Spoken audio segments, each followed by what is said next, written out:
This is Armendariz with Coldwell Banker Residential Property Management, and this morning I want to talk about our February 2025 rental market and how it's going, and a little bit about talking about where I see our market going. February, to be very honest with you, started off much like it did in February 2024. There's not really a huge difference. The average rent effectively stayed the same. Last year in 2024, we were at $13.26 for the rent, and this year we averaged $13.27 for the month of March.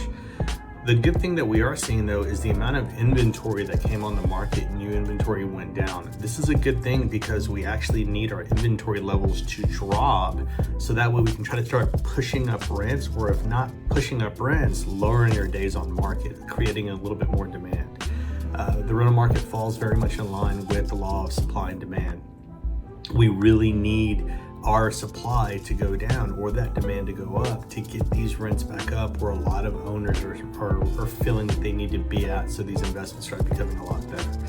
So the amount of listings that we had that came on the market actually went down 12%. We went down from 364 properties that came on the market to 237. That's a good thing. The amount of properties that got leased out, though, went down in a way where I'm not exactly thrilled about it. It went from last year we had 250 properties that leased out. This year we had 204 properties, and so that's moving in the wrong direction. If we could get those amount of leased properties going up and the amount of supply going down, that starts helping out with our days on market. And again, our average days on market was 63 days. So this means that a property stayed vacant for 63 days. This is not a good thing. You have to remember that when you're evaluating successful rental portfolios, typically you want to be vacant 90% of the time. So that means that on a year, you really only want to have about 36 days of vacancy. This really helps out. So this really helps out with your bottom dollar. So when you start getting days of vacancy that are exceeding that, like into the 60s with where we're at right now, it effectively means that you're staying vacant for 2 months. And what we are seeing is that even though rents are not really coming down, and usually when you have a prolonged period of time where people are where days on market are getting a lot longer, you start seeing reductions in rents just to get them leased out quicker. But it would appear right now, and it has been this way for the past year and a half, that a lot of owners are really going after high rents. And the question that you need to ask yourself is, are you looking for the highest rent possible, or are you looking to be more profitable? Our counsel to our owners are, get the rent down.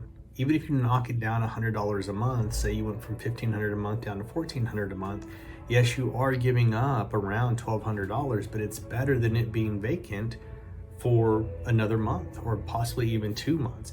And so getting rents down are really important to getting the property leased out quickly. Remember, one of the general rules of investing in real estate is vacancy is the most expensive thing that can happen to you. Not only do you have no revenue coming in, but you still have expenses that are going out, like utility costs, like maintenance and upkeep to keeping that property while it's vacant. So reduce your days of vacancy, start getting the rents down. So if we started seeing a trend where our rents were coming down, but the days on vacancy were actually coming down, that wouldn't bother me too much. Now, if the days of vacancy are still going up and the rents are coming down, that really means that we're probably having a huge saturation of properties that are coming on the market. Right now, it seems like we're just holding from 2024. So keys to being successful, especially in this time of the year. We are entering in towards the last part of the first quarter. Going to start getting into the second quarter. Second quarter is historically always the best time of the year for sales, for rentals. So really get these properties ready to go. Don't fall into the trap thinking like, well, the market's going to get better, so I'm not going to do any work to the property. Don't do that. You want to limit those days of vacancy. So start cleaning it up. With these dust storms that we've had, go clean the property. Start cutting the grass, getting it edged up, pulling the weeds if you can, getting a little bit of curb appeal, cutting back trees so that way you can actually see the house. Start putting water on the grass, so get your grass green so you can make that green.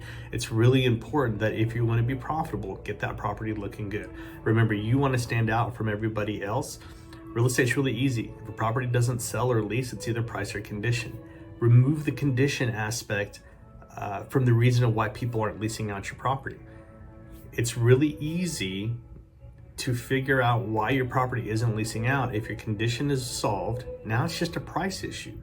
just drop your price if you need to get somebody in that property and you're getting good activity. So if you want to talk about shop, or if you have any questions, or if you found this helpful, feel free to give me a call. Love to help you out. We may not be the management company for you. We understand that we've got a model that works well for us and owners who traditionally want to be a little bit more hands-off.